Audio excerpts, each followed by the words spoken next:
आपको जानकर हैरानी होगी कि उत्तर प्रदेश में यह परीक्षा पुलिस कांस्टेबल के 60,244 पदों के लिए हुई थी। इसलिए अब यह बात हमारी ध्यान से सुनिएगा। टोटल पद उत्तर प्रदेश की पुलिस में जो कांस्टेबल के पद हैं वो हैं 60,244 और इन 60,000 पदों के लिए 50 लाख से ज्यादा छात्रों ने आवेदन दिया था, जिनमें 15 लाख सिर्फ महिला उम्मीदवार थी और 35 लाख पुरुष उम्मीदवार थे।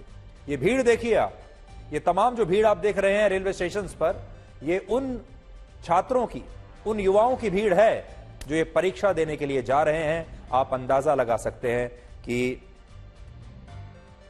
इस भर्ती परीक्षा में न्यूजीलैंड जैसे पूरे के पूरे एक देश की पूरी आबादी शामिल हुई है। और इससे भी बड़ी बात यह है कि पुलिस कांस्टेबल के एक पद के लिए 83 छात्रों के बीच मुकाबला है, यानी एक पद पुलिस कांस्टेबल का जो है उसके लिए 83 छात्र लाइन में लगे हुए हैं और उनमें से सिर्फ एक को ये नौकरी मिलेगी। और ये पूरी दुनिया में किसी भी पद के लिए शायद सबसे लंबी लाइन है। जरा सोचिए, इन लाखों छात्रों ने इस परीक्षा के लिए कितनी मेहनत की होगी, कितने सपने देखे होंगे। लेकिन अब क्वेश्चन पेपर लीक होने के आरोपों ने इन सभी छात्रों को बुरी तरह से अशांत कर दिया है, इनके परिवारों को अशांत कर दिया है। और 50 लाख छात्रों का मतलब है 50 लाख परिवार, क्योंकि हर छात्र का एक परिवार भी है। और जिस तरह के परिवारों से हमारे छात्र और युवा आते हैं, ये जो क्वेश्चन पेपर है, ये जो परीक्षा है, ये छात्र नहीं देता, पूरा का पूरा परिवार इस परीक्षा को देता है। पूरा की पूरा परिवार दिल थामकर परीक्षा के नतीजों का इंतजार करता है। और ये छात्र इन आरोपों पर इसलिए भी यकीन कर पा रहे हैं क्योंकि हमारे देश में सरकारी नौकरियों की परीक्षा का पेपर लीक होना सबसे आम बात है। बल्कि मैं तो ये कहूंगा कि हमारे देश में आज किसी भी सरकारी नौकरी के लिए कोई भी भर्ती की परीक्षा ईमानदारी से कराना सबसे मुश्किल काम हो गया है। आप करा ही नहीं सकते, या तो उसमें नकल होगी या धांधली होगी या फिर क्वेश्चन पेपर लीक हो जाएगा, पहले से ही बेच दिया जाएगा। हमारे देश के लगभग सभी बड़े राज्यों में हर साल क्वेश्चन पेपर लीक के कम से कम 2 मामले दर्ज होते हैं और पिछले 20 वर्षों में भर्ती परीक्षाओं से जुड़े 60 से ज्यादा क्वेश्चन पेपर लीक हो चुके हैं। और दुख की बात यह है कि इस लीकेज को कड़े से कड़े कानून भी अब तक रोकने में बिल्कुल नाकाम रहे। हाल ही में केंद्र सरकार ने एक नया कानून बनाया है जिसके तहत क्वेश्चन पेपर लीक और नकल करने के मामलों में अधिकतम 1 करोड़ रुपए के जुर्माने से लेकर 10 साल तक की सजा का प्रावधान रखा गया है और यह कानून लागू भी हो चुका है। लेकिन इसके बावजूद उत्तर प्रदेश में क्वेश्चन पेपर लीक के भी आरोप लग रहे हैं और वहां परीक्षा में नकल करने और नकल कराने के आरोप में 287 लोग गिरफ्तार भी हो चुके हैं। और इनमें भी वो छात्र ज्यादा हैं जिन्होंने अपनी जगह किसी और व्यक्ति को फर्जी एडमिट कार्ड देकर परीक्षा देने के लिए भेज दिया। सोचिए, बेईमानी की इंतहा है, इंतहा है बेईमानी की। और आप सोचिए कि छात्र ही खुद ऐसे हैं कई जो अपनी जगह किसी और को भेज रहे हैं परीक्षा देने के लिए। और ऐसा दावा है कि इसके बदले में इन छात्रों ने 1 से 5 लाख रुपए तक खर्च किए। लेकिन पुलिस ने इन डमी कैंडिडेट्स को परीक्षा के दौरान पकड़ लिया और उन्हें गिरफ्तार कर लिया गया। लेकिन अब जरा यह सोचिए कि अगर ये छात्र नकल करते हुए पकड़े नहीं जाते और पुलिस कांस्टेबल बन जाते तब क्या होता। आज तो ये पकड़ लिए गए हैं, हम ये भी नहीं कह सकते कि इनमें से क्या सारे लोग ही पकड़ लिए गए हैं, शायद सारे तो पकड़े भी ना गए हों। जो पकड़े गए हैं उन्हीं के बारे में हमें पता है, जो नहीं पकड़े गए उनके बारे में तो हम जानते भी नहीं। अब आप सोचिए, यही लोग अगर पुलिस कांस्टेबल बन जाएंगे या इनमें से और जो लोग पकड़े नहीं गए हैं वो जब पुलिस कांस्टेबल बन जाएंगे तब ये लोग नौकरी में क्या करेंगे। तो आज जो आंकड़े हम आपको दिखाने जा रहे हैं उन्हें ध्यान से देखिएगा। हमारे देश में फिलहाल जिन 23 फसलों की खरीद पर एमएसपी की व्यवस्था लागू है उनकी हिस्सेदारी देश के कुल कृषि उत्पादन में सिर्फ 28% है। तो ये देख लीजिए, जो 23 फसलें हैं जिन पर सरकार एमएसपी देती है उनका जो टोटल मार्केट में शेयर है कृषि उत्पादन में वो 28% है।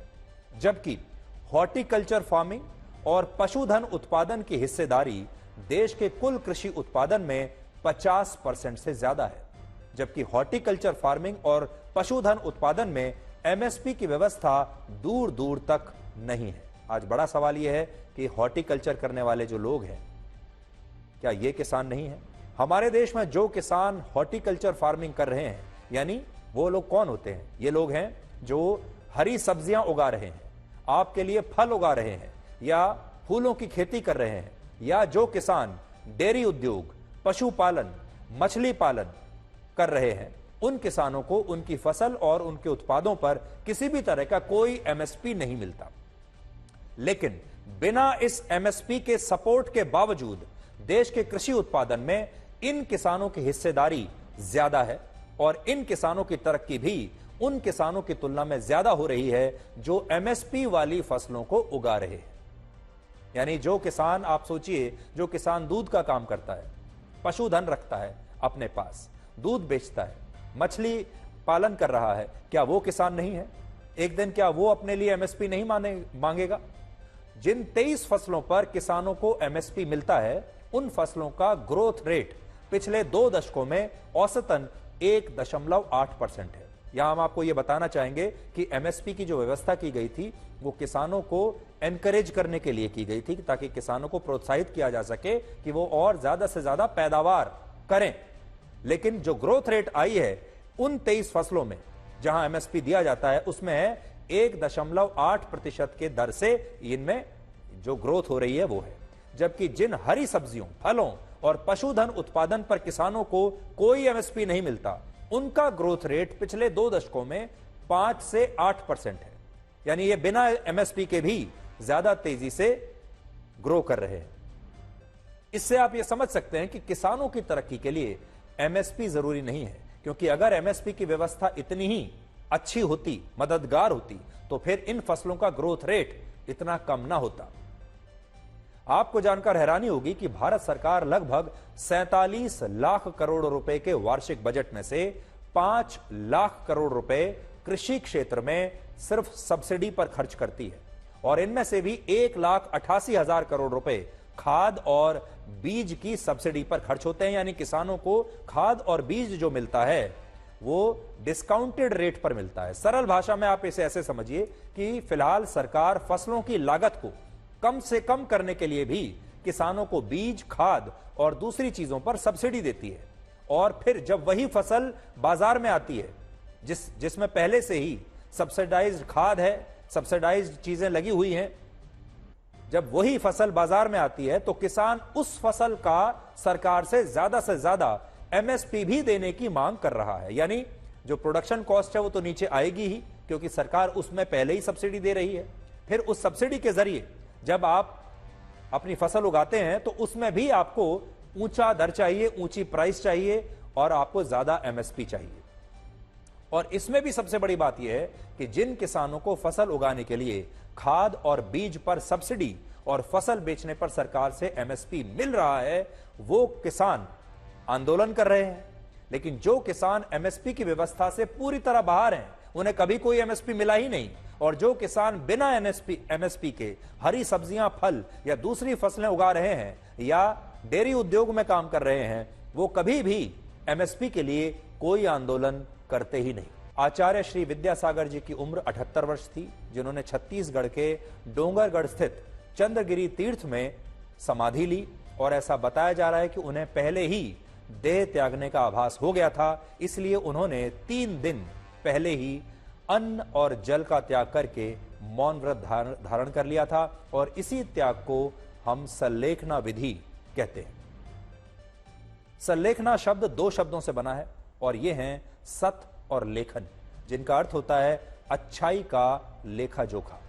ये जैन धर्म की एक पवित्र प्रथा है जिसमें स्वेच्छा से बिना शोक, कष्ट और दुख के मृत्यु को स्वीकार किया जाता है, और आचार्य श्री विद्यासागर जी ने बिल्कुल ऐसा ही किया। आचार्य श्री विद्यासागर जी का जन्म वर्ष 1946 में कर्नाटक में हुआ था, और वो विद्याधर से विद्यासागर बने थे, और वर्ष 1972 में उन्हें आचार्य की पदवी मिली, और उनका पूरा परिवार संन्यास ले चुका है। और सबसे बड़ी बात यह है कि दुनिया हमेशा से उनके जीवन को बड़ी अचरज की निगाहों से देखती आई है। उन्होंने हमेशा दुनिया को हैरान किया है। आचार्य श्री विद्यासागर जी का जीवन इतना विशाल और विचारों की गहराई से भरा हुआ था कि उन पर 56 पीएचडीज हो चुकी हैं, और उन्होंने भी 398 लोगों को दीक्षित किया, यानी उन्हें दीक्षा दी, और वो अपने विचारों को लेकर हमेशा बहुत स्पष्ट रहे। वो लोगों से कहते थे कि अपने देश को इंडिया नहीं भारत कहना चाहिए और लोगों को गौ सेवा करनी चाहिए, आयुर्वेद को बढ़ावा देना चाहिए, पशुओं के मांस की बिक्री बंद कर देनी चाहिए और लोगों को अपनी मातृभाषा हिंदी पर गर्व की अनुभूति करनी चाहिए। और एक बार उन्होंने यह भी कहा था कि अगर संस्कृति और धर्म को बचाना है तो इंडिया को अपने प्राचीन गौरव के साथ भारत बनना होगा। और आचार्य श्री विद्यासागर जी का जीवन इसलिए भी अलग था क्योंकि उन्होंने दूध, दही, मेवा, नमक, चीनी, तेल, सब्जी और फलों का पूरी तरह त्याग कर दिया था। और लोग तो यह भी कहते हैं कि उन्होंने कभी पैसे को हाथ तक नहीं लगाया। और सबसे बड़ी बात यह है कि वो सोते भी एक लकड़ी के तख्त पर थे और कभी भी उन्होंने अपने जीवन में गद्दे का इस्तेमाल नहीं किया। दो देशों के प्रधानमंत्रियों की कहानी बताएंगे। एक हैं ऑस्ट्रेलिया के प्रधानमंत्री। एक कहानी ऑस्ट्रेलिया के प्रधानमंत्री की है जिन्होंने अभी वैलेंटाइंस डे पर इसी महीने 60 साल की उम्र में अपने से 15 वर्ष छोटी अपनी गर्लफ्रेंड के साथ जीवन भर रहने का वादा किया है। और दूसरी कहानी है नेदरलैंड्स के पूर्व प्रधानमंत्री की जो जीवन भर अपनी पत्नी के साथ रहे और अब मौत के समय भी उन्होंने और उनकी पत्नी ने एक साथ दुनिया को छोड़ा, यानी जिए भी साथ साथ और मरे भी साथ साथ। लेकिन पहले आपको ऑस्ट्रेलिया के प्रधानमंत्री की कहानी बताते हैं जिन्होंने 60 वर्ष की उम्र में अपने प्यार का ऐलान किया है। ऑस्ट्रेलिया के प्रधानमंत्री एंथनी अल्बनीजी ने इस बार वैलेंटाइंस डे पर सबको हैरान कर दिया और उन्होंने इस बार वैलेंटाइंस डे पर अपनी गर्लफ्रेंड जोडी हेडन के साथ एंगेजमेंट कर ली और उन्होंने ये बात खुद अपने सोशल मीडिया अकाउंट पर सबको बताई और कहा कि अपने प्यार को पाकर वो बेहद खुश हैं। तो यहां आप देखिए ऑस्ट्रेलिया के प्रधानमंत्री कह रहे हैं कि अब वो एक साथ हमेशा पूरा जीवन एक साथ बिताना चाहेंगे। बड़ी बात यह है कि एंथनी अल्बनीजी की जो गर्लफ्रेंड है वो उनसे 15 वर्ष छोटी हैं और उन्होंने इस रिश्ते को कभी भी किसी से छुपाया नहीं, बावजूद इसके कि वो प्रधानमंत्री हैं। अल्बनीजी का 4 साल पहले अपनी पहली पत्नी से 19 वर्ष के बाद तलाक हुआ था, 19 वर्ष की शादी के बाद, और उनका एक बेटा भी है। तलाक के कुछ समय बाद जोडी हेडन उनकी जिंदगी में आई जो फाइनेंस के क्षेत्र में काम करती हैं और 4 साल पहले वो एंथनी अल्बनीजी से एक कार्यक्रम में मिली और दोनों एक दूसरे को पसंद करने लगे और एक दूसरे के करीब आते चले गए। ये इनकी लव स्टोरी है। और 2 वर्ष पहले जब ऑस्ट्रेलिया में चुनाव हुए तब एंथनी अल्बनीजी चुनाव प्रचार के दौरान भी अपनी गर्लफ्रेंड को अपने साथ ले जाते थे और बाद में जब वो चुनाव जीतकर प्रधानमंत्री बन गए तब भी वो अपने विदेश दौरों में जोडी हेडन को हमेशा अपने साथ रखते थे।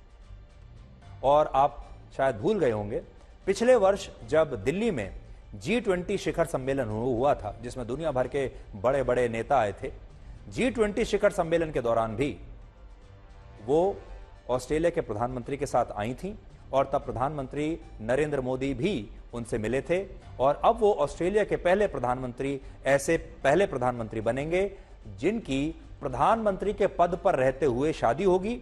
और उनकी प्रेम कहानी ये बताती है कि मोहब्बत ना तो उम्र को देखती है और ना ही पद को देखती है।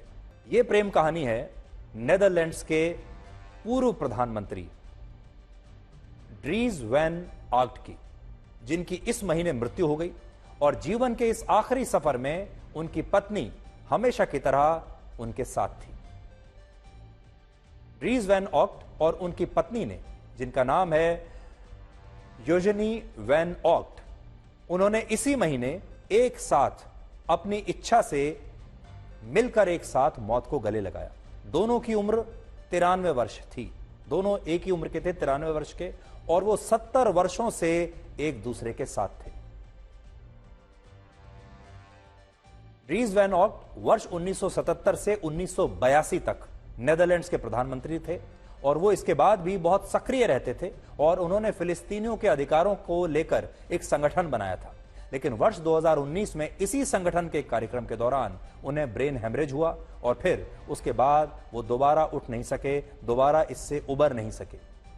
उनकी पत्नी की तबीयत भी अक्सर खराब ही रहती थी और उन्हें भी इस दौरान कई बीमारियां हो गई थी, इसलिए दोनों ने एक साथ मरने का फैसला किया। और इस महीने जब उन्हें उनके निजी डॉक्टर ने मौत की नींद की सुलाने वाली दवा दी तब दोनों ही पति पत्नी ने एक दूसरे का हाथ थामा हुआ था और दोनों ने एक साथ दुनिया को अलविदा कह दिया।